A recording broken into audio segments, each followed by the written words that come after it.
I guess one thing about being in medical school and being a parent is that at the same time is you kind of get really efficient at managing your time. So my day is pretty scheduled right now. So I have my alarm clock that's set every day. So I sleep at a certain time and I wake up at a certain time.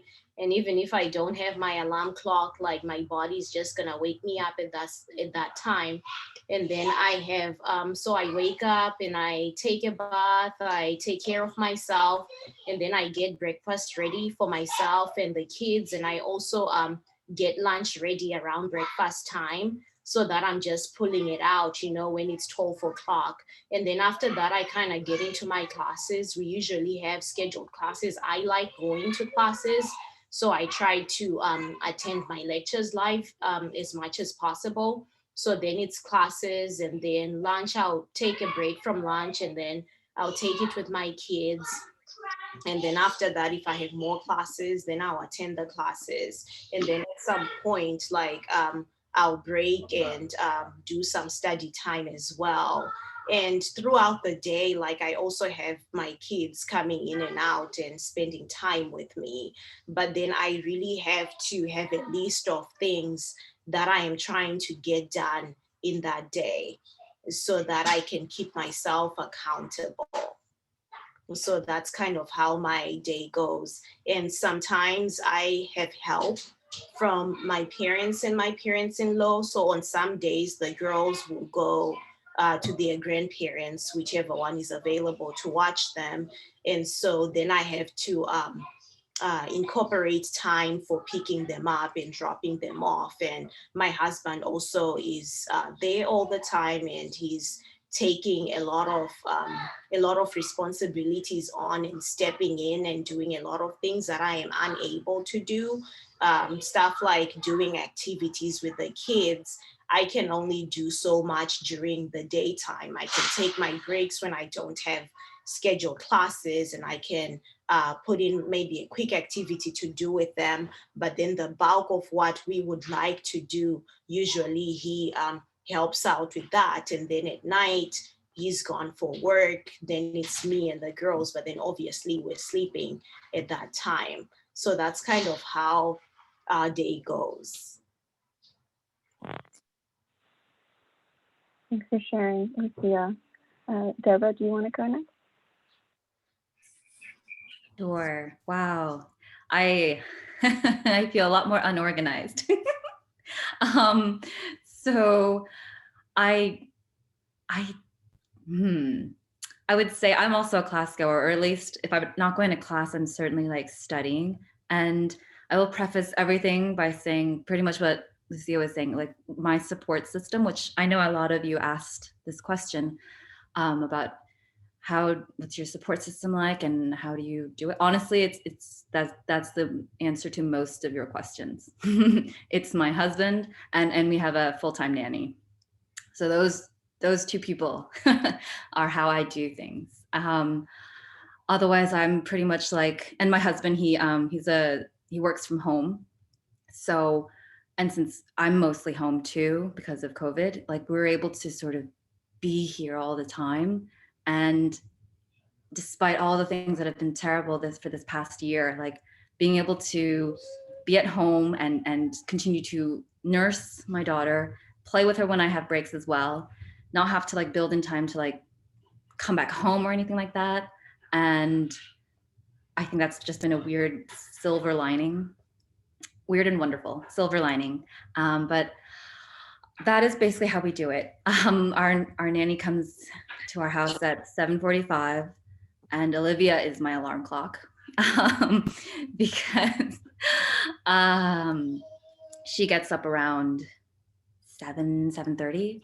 Thankfully, it's not 6 anymore, but yes. So she wakes me up, and that gets my day started. And then I also have like, so my to-do list is an Excel spreadsheet that just sort of shifts. Like I have this like long list that always like accomplish maybe 2 or 3, maybe 4 things. And then I have to just move everything else to the next day. And that's the only way I can do. I tried to have like a formal to-do thing, like a planner, and that just just fell away. So Excel is lovely because I can just move things over. And then I also take a break at lunch, and then I eat with Olivia, or I just sort of study while eating. It's quite sad. But and then during the afternoon, same. I just do classes or have like appointments and like meetings, extracurricular stuff. So I just put that in there. And then oh gosh, I wish I could say that I go on walks with Olivia every day, because she goes on 3 walks a day. She doesn't actually walk yet. She's like toddling. She like started toddling this past weekend, and yesterday and today she went across this room like halfway. It's very exciting. I keep saying that I don't want her to actually start walking, because then that means like it's just, life is very different. It's like another step change, but it's still very exciting. So I wish I could say I go on these afternoon walks with her, but I think I can go at most like 2 times a week. Now that it's spring break, I can go a lot more, which is wonderful. Or rather 2 times a week when we have like right before an exam. Like when we don't have an exam, I'm able to go at least 4 to 5 times a week with her on the afternoon walks, which is so nice. We get to go to the playground, and she loves the swings. So yeah. And then between like, I know I'm getting really specific, but this is because like between basically 5 and 8 on most days that I don't have like an exam in the next like 3 days, that's her time. Like she takes up the whole time, where I feed her or prepare her dinner, and then we play with her. Dave gives her a bath. That's my husband. And then I feed her. We put her down. Sometimes it's 7:30, sometimes it's 8. It depends on her. And then from 8 to whenever, because I can sometimes be a night owl. That is my time when I study. So I would say a lot of it is sort of sleep deprivation, and also the nanny and my husband. Those are the 3 things. That's how I do that. Thanks, Sarah. I appreciated that you mentioned at the beginning, like, oh, I'm not as organized, because I feel like my schedule resembles yours. But I think the good thing is that, we're showing different sides of things, and that there's not like one way, to do it. Like some people might be, like a bit more structured. People, just kind of going with the flow. So just, appreciate that. Mora, would you like to share with us, what does your day look like? And then maybe what year, in school, like, so far was the most challenging? Sure. Yeah. You guys are all so organized. Oh my goodness. I feel like, so med school is so funny, because your first and your second year, your schedule's kind of given to you by school. Like you have classes and you have exams, and it's pretty rigid in a way, but then also like your time's kind of your own in another way, because you can choose when to study. And so it's more like school and less like a job. And I'd say really that shift happens in 3rd year, where then you're on your clinical rotations and you're showing up to the hospital every day. And then it's much more like it's a job. Granted, in 3rd year, you're also studying at night for your shelf exams, which are the exams you take for each of your rotations. So like obstetrics or pediatrics or family medicine. So it's kind of a combination year. And then 4th year, once you take your last big, so you have step 1, which you take in your 2nd year, and step 2, which these are your US medical licensing exams. And so once you're done with step 2, you're done with exams. So essentially it's just you show up for your job every day, your rotation, and then you're also doing residency interviews at that point. So I guess what I'm trying to say is that like, things are constantly shifting. So I think it's so awesome just to hear some of the things that you guys have done that worked early on in med school, because I think that will work for you throughout med school. For me personally, my kid was an early riser. Like for about a year, he was getting up at 4:45, so, or like 5. So my husband and I would switch off kind of mornings that the other one could sleep until 6:30. But honestly, in your 3rd year, half the time you're showing up at the hospital by 6 anyways. So him getting up at 4:45 wasn't really as terrible as it sounds. And honestly, I probably created that by taking a shower. Our house is tiny. So when I would take a shower at 4:45, I think he would just wake up, and we kind of, he fed into that pattern. But anyways, I think some of the things that I've kind of tried to keep throughout are just like, when it's family time, it's really family time. And as easy as that sounds, it's really hard because you're getting bombarded with emails all the time, notifications on your phone about, you know, this new thing you have to do, or a grade that just came in, or whatever it is. So I really try to set aside my phone and just be with my husband and my kiddo. And, you know, 2-year-olds are really good at making you focus on them. And if you don't focus on them, they're really good at doing something that looks life-threatening, like trying to catapult off a swing, or, you know, I don't know, take the dog's food and the dog starts growling, or whatever it is. My child has pretty much done it. So anyways, that's a really good reminder of like, yes, I do want to just focus on you. And, you know, residency applications can wait until tonight after you go to bed, or however. But yeah, it's constant juggling. It's multitasking. And I think what Deborah said too, it's setting up a support system. So like for us, that was finding a good daycare that we felt really good about sending our kiddo to when he was 3 months old. We don't have family around. We don't have, parents-in-law nearby. And so daycare and then friends have really been our support system. COVID, of course, has poked holes in both of those because daycare shut down in my 3rd year, which was really challenging. And yeah, that COVID kind of throws everything out the window. I think for today, for example, one of the staff tested positive for COVID at my son's daycare. And so we got an email yesterday at 6 p.m. that daycare shut down for the next 2 weeks. So there's always exciting times being a parent, but hopefully as people get vaccinated, it'll be a little bit easier to kind of navigate childcare and having friends watch them and things like that. And then in terms of just the most challenging year, I think 3rd year is definitely the most challenging year in a lot of ways. You're constantly switching teams, which means the expectations are constantly changing, and people are better or not as good at vocalizing such expectations. And so I think just, you know, navigating kind of what you're okay with, and honestly, like doing well enough, like not breaking yourself in order to please people, I think is one thing that I learned really early on, was that certain people are not going to be happy no matter what you give, or how early you get there, or how late you stay. And so I think kind of being very self-motivated by like, what do I want to get out of this rotation? Or what do I want to get out of this? What do I want to get out of medical school, really? And being focused on that, and kind of having some boundaries about what you're willing to sacrifice in order to do that. So for me, like, for example, on my surgery rotation, where you get there at 5, sometimes 4:45 in the morning, and you don't leave sometimes till like 6 or 7 at night. You know, I learned that doing that 6 days a week just didn't work for me. And I was not interested in surgery. And I knew that pretty early on. And so I found ways to at like 4:30 say, hey, you know, I know another surgery is about to start, but do you think it might be okay if I like went home and did some self-study? And a lot of times the residents would be like, yeah, that's great. Go take, you know, study for your shelf exam. And that way I wasn't staying up till 10 p.m. to study for the surgery shelf and then get up at 4 o'clock the next day. So just kind of finding ways that sometimes feel like trying to navigate the system, or trying to just kind of set expectations in a little bit of a way. I think you have to do that more as a parent, because you can't give all of yourself and then still be there for your partner and still be there for your child. So that's some of the things that I feel like I've learned. Thanks.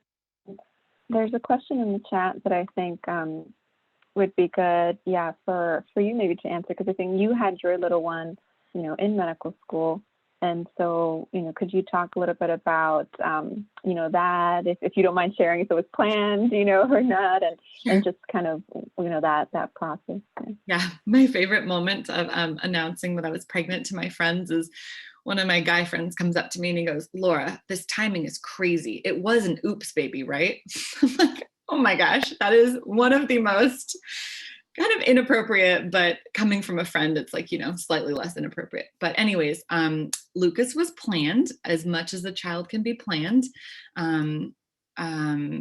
Yeah, I had him so halfway through 2nd year, and that happened to align with winter break. So I got the 2.5 weeks of winter break and then was back to school.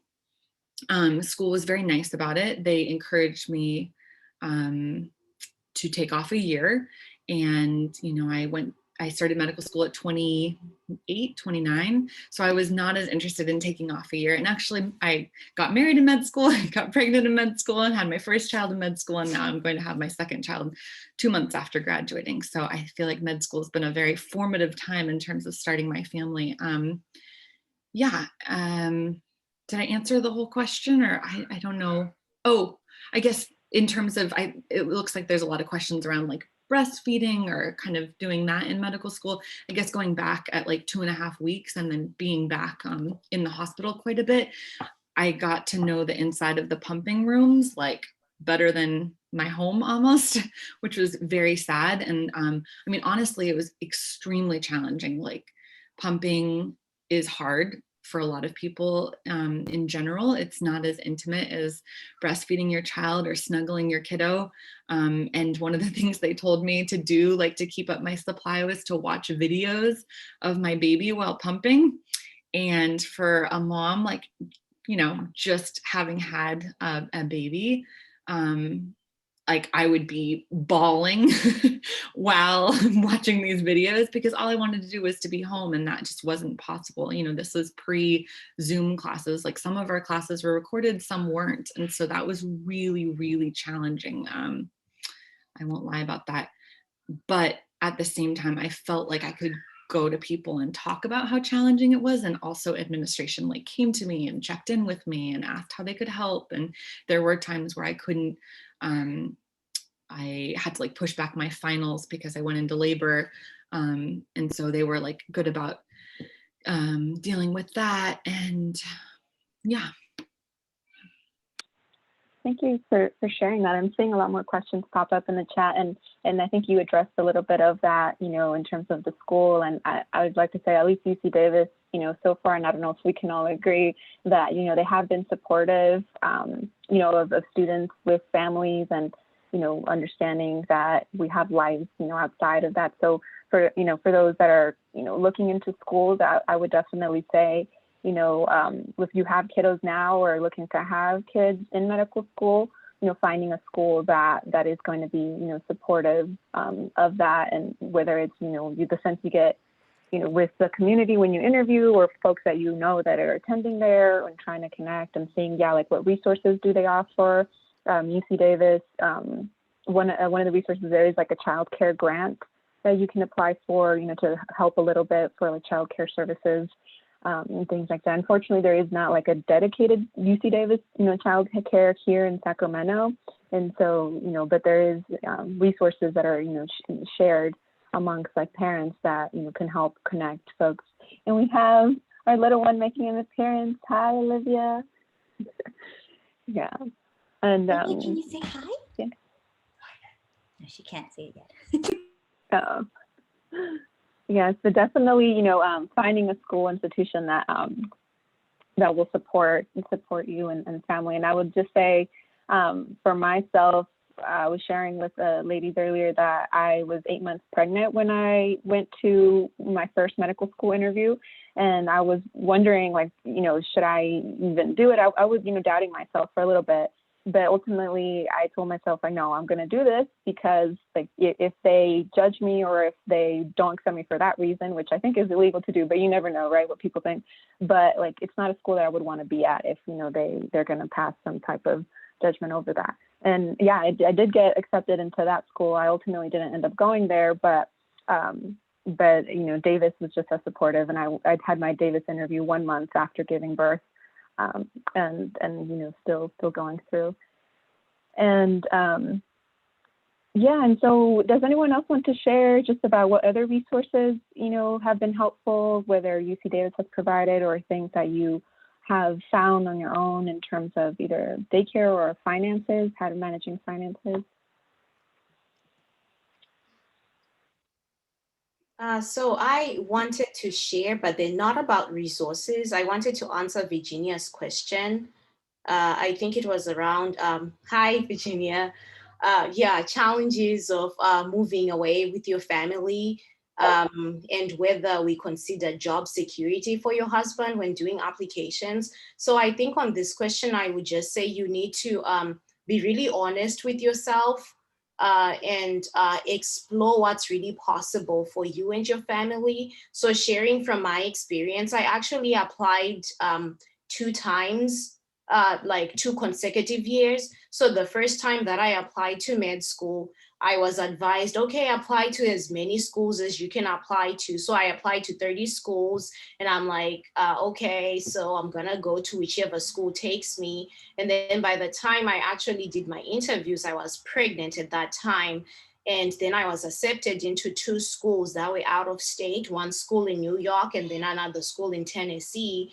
And then my husband and I started looking into the move. We have support system here. So we have my in-laws and we have my parents, and they had been helping with watching our older child when we went to work and all of that. So we knew that with the little addition, with the addition coming in, they would be support that we would need, especially if I'm in med school. So I wasn't really honest with myself when I applied the first time, because I applied to all these schools knowing fully well that I probably would not be able to attend. So I did not accept the acceptance. And then the following year, we really sat down. We're like, okay, so if I am gonna do med school, what places can we move to? So he's definitely like, okay, it's gotta be UC Davis or it's gotta be Touro University. I wasn't considering DO at that time, but then because of the fact that we had a family, I started considering that.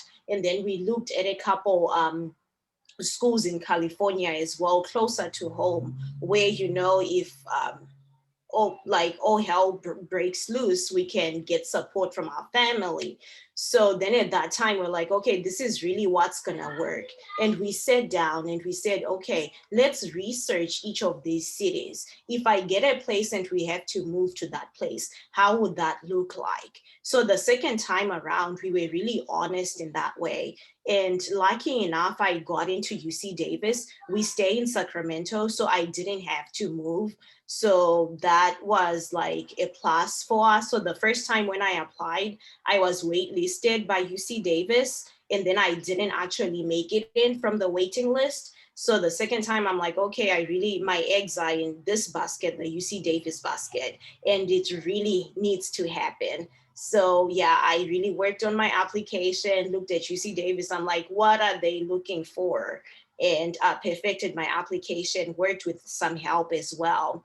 So yeah, that's my beat about that. It's really, finances are really a big thing. So we lost an income when I went to med school. So you also want to make sure that you don't lose that second income.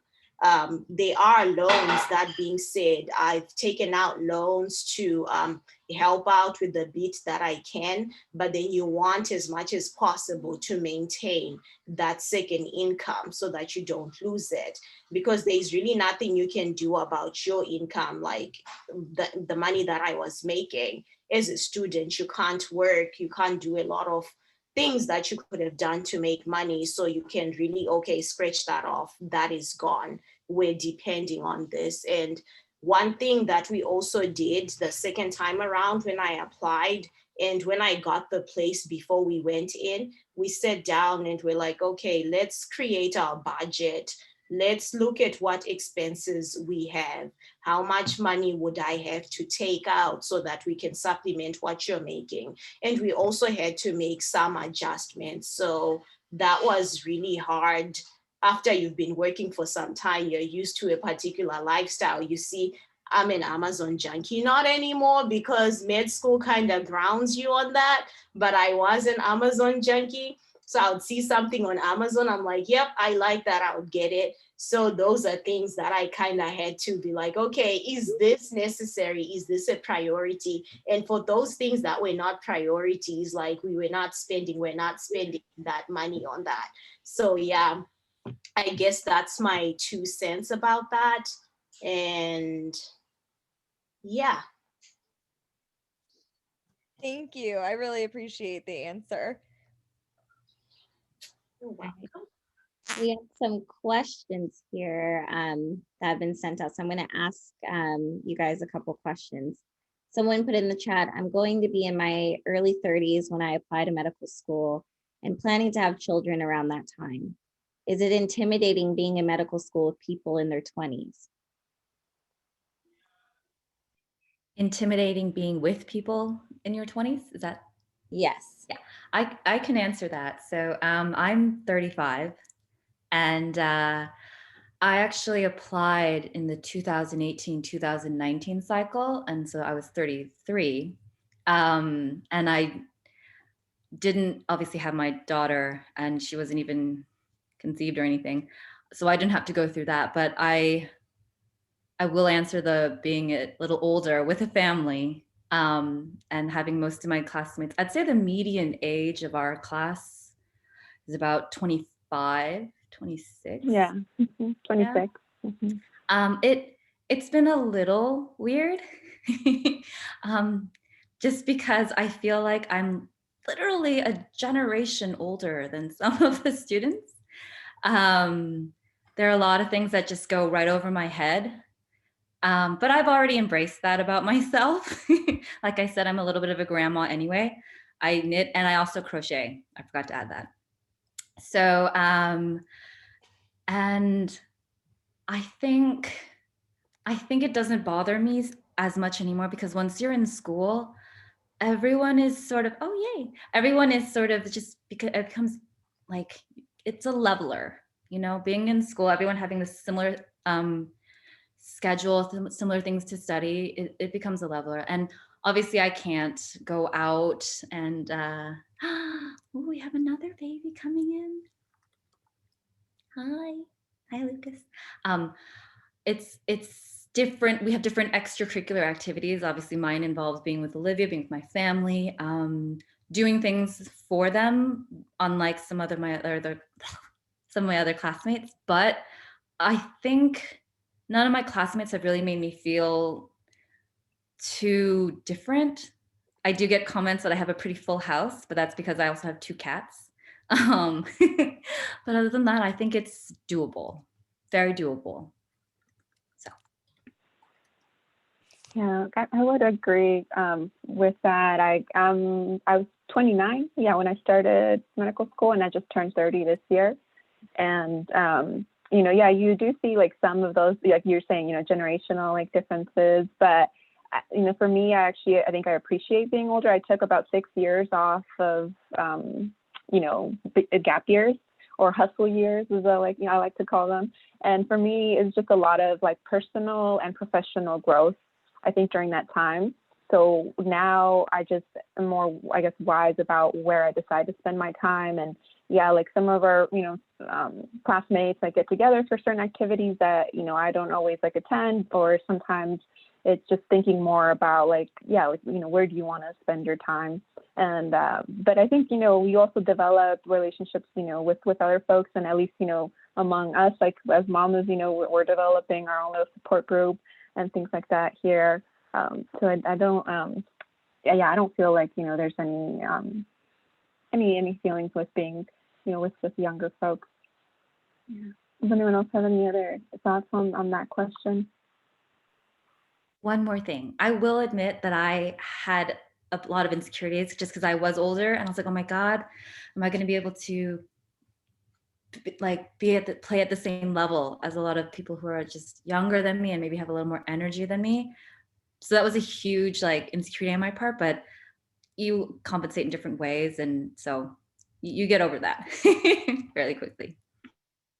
Of going off of that, one thing I would say is that med school, like I mentioned before, like the years are so different. First year versus second year versus third year versus fourth year. Sorry, we're gonna sing you a song too. But I would say that, like, honestly, first year and second year, or sorry, first year especially was a big adjustment for me.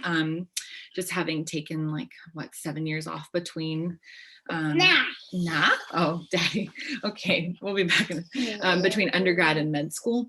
But in first year just being like so rigorous, and I was not a science undergrad major, and so it was just that was a pretty big adjustment for me. But honestly, like I mentioned before, third year really feels like a job. And I think being a more mature student, or whatever they call it when you're a little bit older, non-traditional, like gives you an advantage, because I think you have a level of professionalism and kind of understanding of expectations in the workforce that 23-year-olds may or may not have. Okay, you want to go back to daddy? And so I think that was kind of an advantage, honestly. And I think the feedback that I got in third year was like a little bit more, I think I got slightly more positive feedback in third year, just because of having that experience of having worked before med school. Yeah, I think another thing I was just going to comment on was the intentionality around studying, especially like in first year. For me, I felt like I could study 90 hours a week and still not know all the material. And of course you feel like that throughout medical school too, but I think in first year especially, I felt like maybe that was what was needed to succeed in med school, and quickly realized that that's not sustainable, even not being a parent at that point. And so I think like setting boundaries, and then also just figuring out kind of the ways in which the med school curriculum clicks best for you. So for some people that's study groups. And for me, that took like 3 times longer for me to get the information. And so when I became a parent, I quickly stopped going to study groups, because I didn't have the time to learn in that way. And for me, just studying and learning in a more boring way, but like learning on my computer and reading was like more effective and efficient. So yeah, I think efficiency is super important. I think the last thing I was just going to mention along the like kind of disclosing whether you're a parent was just that I just went through the residency application cycle. And so I think that was really interesting to see, because everything was on Zoom. So I could hide the fact that I'm now 6 months pregnant, and I could hide the fact that I was pregnant, and I could also hide the fact that I have a kiddo, except for once when I had his pictures in the background. And I didn't realize that was in my background. And anyways, so it was kind of up to me whether I wanted to disclose it or not. And it was kind of interesting. I felt the same way that someone had mentioned before, I think it was Adriana, about like, if I didn't feel comfortable disclosing that I'm a parent, would I really feel comfortable announcing in my first month that I'm having a child that month? And would I feel comfortable in that being kind of my group of people for the next couple of years? And unfortunately, my feeling in medicine, I don't mean to like overly simplify, but I think it's super field specific. Medicine is still pretty, you'll see, it's just different worlds. Like family medicine, often a little bit more accepting of being pregnant and starting residency than say surgery. Of course, that's a huge overgeneralization, and programs have differences, but yeah, there's huge cultural differences within programs and within fields. So those are some of my questions. I mean, some of my responses.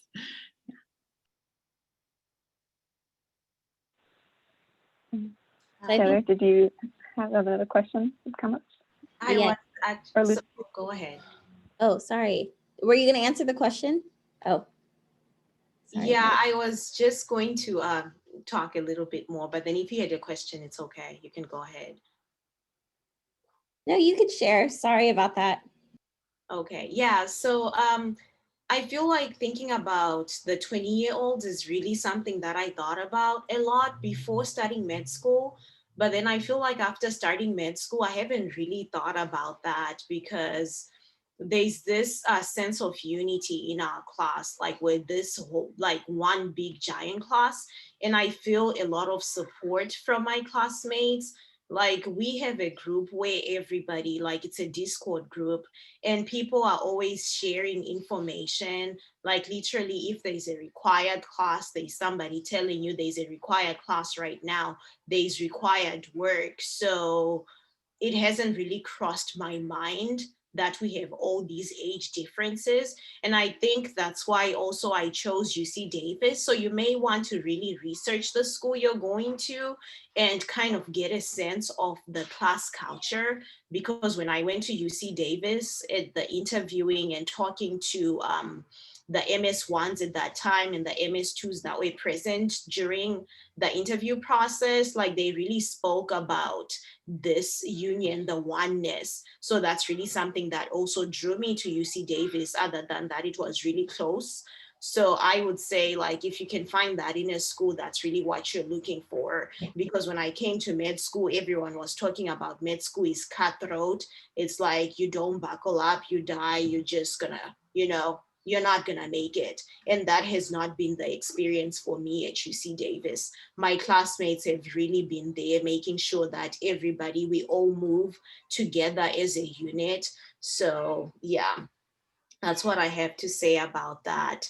And Erica had also asked about effectively studying. So to answer that question, Erica, I would say you really need to figure out what works for you.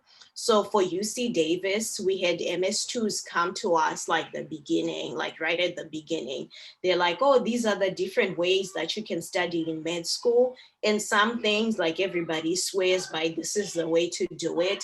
And there's not one way to do it, honestly. So you're gonna have to figure out what works for you.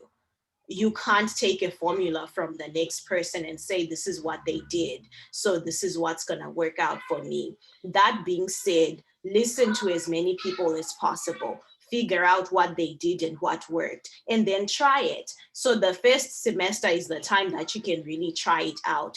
Everybody is trying out different things. Med school is not like undergrad. What you did in undergrad is not gonna work. You're gonna figure out something new. And everyone is trying to figure it out at this point. So this is the trial and error time. And when you figure out something that works for you, then you wanna stick to that. So for me, I go to like a lot of the lectures. So I like to do the lectures, and then I also like to do this thing called Anki. It's flashcards. And then another thing that actually works for me is having a discussion with somebody. So there's another parent in my class. She's not here.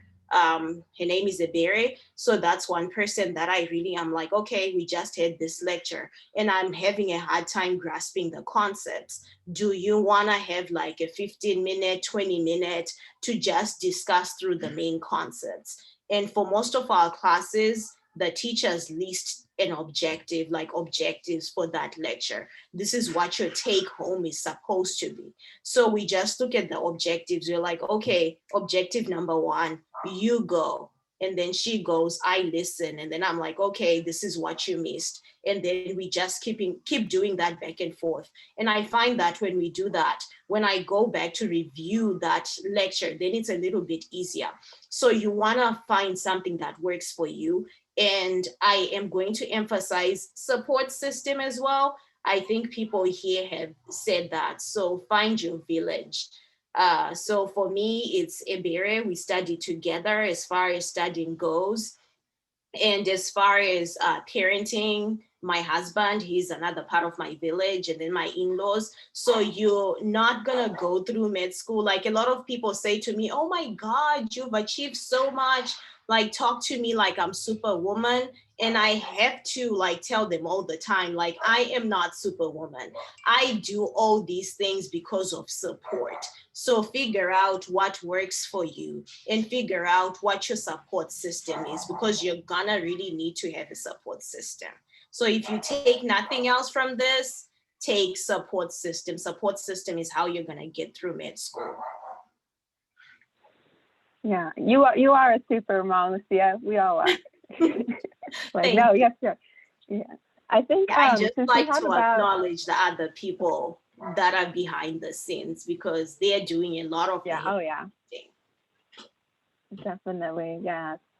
So we have about 10 minutes left, and I know there's so many great questions, but I think Lucia, had some good, the right thing at the end, like what can we take from this? And maybe in this last 10 minutes, maybe we can just go around and saying, yeah, like what do you want folks to know or take from this, in terms of being a parent and medical school, or what are some tips that you have for folks? And then, we like, at least myself, I'm always happy to connect, afterwards, folks have additional questions that we didn't get to today. But Laura, do you want to start with it? Yeah. Gosh, I know we all keep talking about support system. I think, yeah, being honest kind of about when you're struggling. And I think there were some questions in the chat about like postpartum depression and mental health in medical school in general. And I think being honest about when you're okay and when you're not okay is super important. So like for me personally, I started accessing the free mental health services. So we have free access to a designated counselor who's only for the medical school. Started doing that my first year just to talk about stress in med school, navigating kind of transitioning back to being a student and feeling a lot of imposter syndrome. Am I good enough? Did they let me in by chance? All of those things that I think are probably way more common feelings and thoughts than some people let on because we're all kind of trying to get through it and do our best. But a lot of us have those kinds of feelings, and especially women have been found to have that more than men in medical school from studies that have been done. So I definitely have accessed that free counseling throughout my 4 years, and that's been great. And again, the support system of like childcare, friends who are amazing, and I can call at 9 o'clock at night and say kind of like we've all talked about, like I'm having trouble with this concept, or when is this deadline for this? I can't believe I missed it, or whatever it is, just to kind of make sure that you have that community, but also like if you have a partner, making sure to be honest with them about what they can do to help you feel supported. So I know for me, third year, as I mentioned, often has long hours, and there'd be times where I'd be walking out the door and my child would be screaming, "Mommy, mommy." And I'm running late to go to a hospital, to be in a basement all day watching surgeries that I'm not really interested in. And I definitely had self-doubt about like, am I doing the right thing? Hear my child's bursting into tears as I walk out the door. That's the last thing I hear. And then when I get home, he's sleeping. So I definitely, that's challenging. It is challenging. And just telling your partner like, hey, it would really mean a lot to me if you give me some affirmations, like tell me I'm doing a good job. Because as a med student, especially as a third year, you kind of never feel like you're doing a good job because you hear a lot more critiques than you hear positive feedback, generally. And that's normal. And that's, you know, part of the learning, but it's not always, it doesn't always make you feel good, right? So I think third year can be very challenging for a lot of people, but especially as parents, because you don't, I felt like I was not doing a good job at home and I was not doing a good job in the hospital.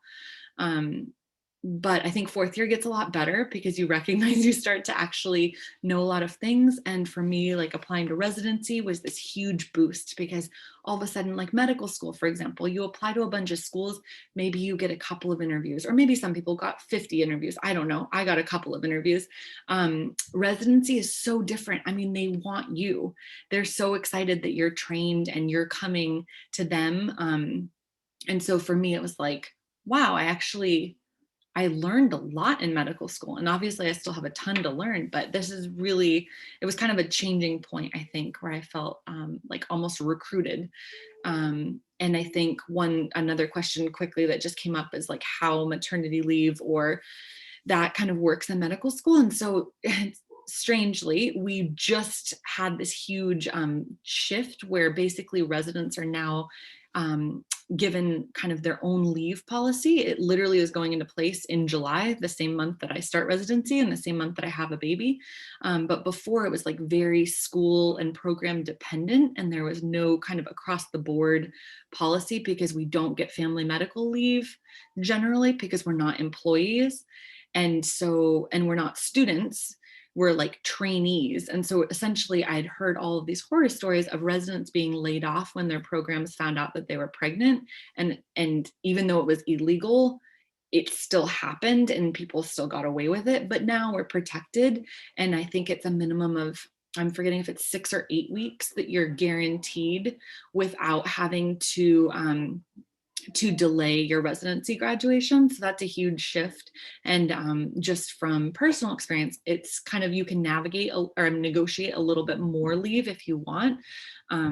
So anyways, hopefully things are moving in the right direction. And by the time that you all are applying to residency, this is just like for, you know, this is just the way that things are, and it keeps getting better. Thanks, Mora. Deborah, what are your words of wisdom? Sure, that's amazing to hear, Laura. I mean, we're still so behind compared to other developed countries in maternity leave and family leave in general, but that's great to hear that residents will be protected.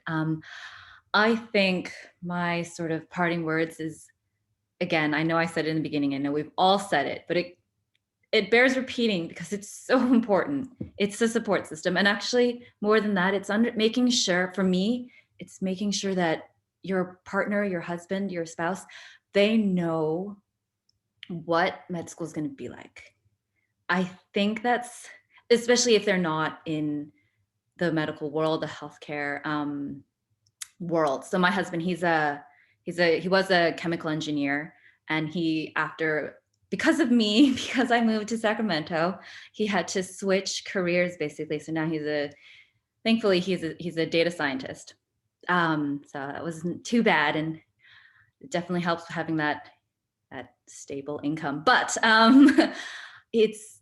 he knew from the beginning of dating me, he knew from the beginning that I wanted to do this and that it was going to be intense. And I think he's not yet been scared off.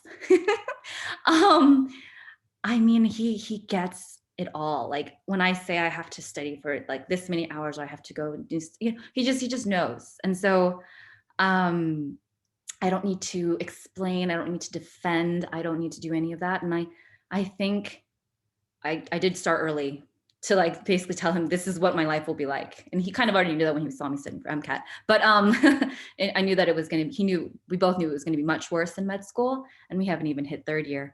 But I think that having him be aware, and actually just having your whole support system be aware of what your time, like the limitations that you have in time, in terms of time, in terms of like giving your free time to them, and all of that, as long as everyone knows, I think that's a huge thing. And the other thing I wanted to say is it's scary, but it's so it's you have so little time, but like the time that you do have with your babies and your toddlers, it's so wonderful. Like when I need like a little boost, when I'm just really tired of like zooming, like just so long zooming and just needing, like the bio breaks are just not enough.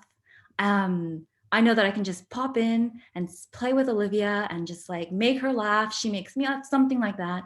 Or even just like having that time to spend with her to feed her has been, oh, hey, Lolo, has been just so wonderful to be able to have that. Like I wish I could spend much more time with her. Although I will admit, if I was spending all of my time with her as a stay-at-home mom, that would also drive me crazy. So I I know that I know my limits. But having her there has just enriched my life in so many different ways that I never would have expected. So there's always that for all that it's hard. Yeah. Thank you.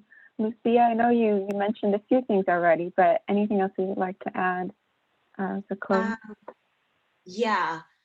So I guess I actually wanted to answer someone's question really quick if we have time for that. So Nayi, I'm not sure if I'm saying it right, but then Adriana answered your question. And I wanted to say all of what she said about reaching out to your school and finding out the parents really, because that's how you find out like what information you need. And one thing that you could also do, you could ask your school about community resources that they know about as well, and they could always get them to you. If you are settling in Sacramento, we are resources that you can always reach out at any point. I do know that when I was pregnant, like I got I was linked up with a community resource for Black mothers. They were trying to level out the health disparities that exist. And through this person, like up to now, I'm like, my kids are 4 years and 20 months old now. And she's still reaching out to me. Hey, how's it going? I found out about this resource. Maybe you might need it, or you might know somebody that needs it. So there's a lot of resources out there, like around daycare. There's this place called Chicks in Crisis in Sacramento, helps out with like daycare, or if you need like clothes and food for your baby, like they can help out. So community resources, just talk to people, ask people. The biggest resource you can ever have are other people, because through talking to others, you find out like a ton of things that you would never find by just Googling it or something. Like literally, I spend hours trying to Google something and you never find the answer sometimes as far as resources are concerned. And then you talk to somebody and they're like, oh yeah, by the way, there's this going on. And then you connect to that person.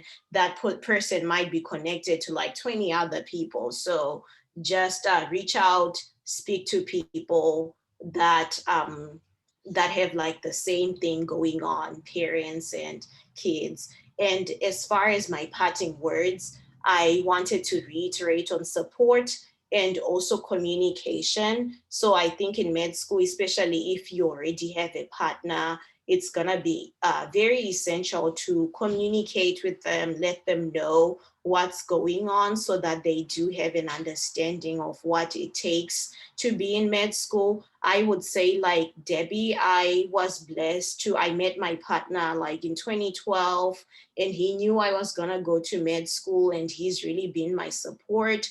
So he is like my ride or die when it comes to this. He's always like, whatever you need. And sometimes I really step back and say, okay, what do you need? He's like, oh, whatever you need. I'm like, no, babe, stop that. Let me take care of you too. So it's just amazing to me, like how supportive he has been throughout this journey, because it's been a lot of sacrifices that we've had to do. So just having that open line of communication, because you're gonna need that support system. And for me, immediately it's my husband and then my in-laws and my parents. But then if you're a single parent, um, or you don't have maybe parents around or in-laws, you still do need to figure out a support system. So I would say just reach out to your school, figure out other students who are doing this, and reach out into the community as well. Like I talked about Black Mothers United, my pregnancy coach up to this day, like she is in my life, she interacts with my kids. And I just met her, like I saw a post on Facebook about an event and I went there. And at that event, she's like, okay, you know what? There's disparities that exist for Black women. We want to level these disparities out. And we started talking, and she linked me up with a lot of resources. And over the years, like when I find a woman that's in the state that I was at that time, I'm like, okay, these are the resources that I know about. So reach out to people through your school or through like community centers and events.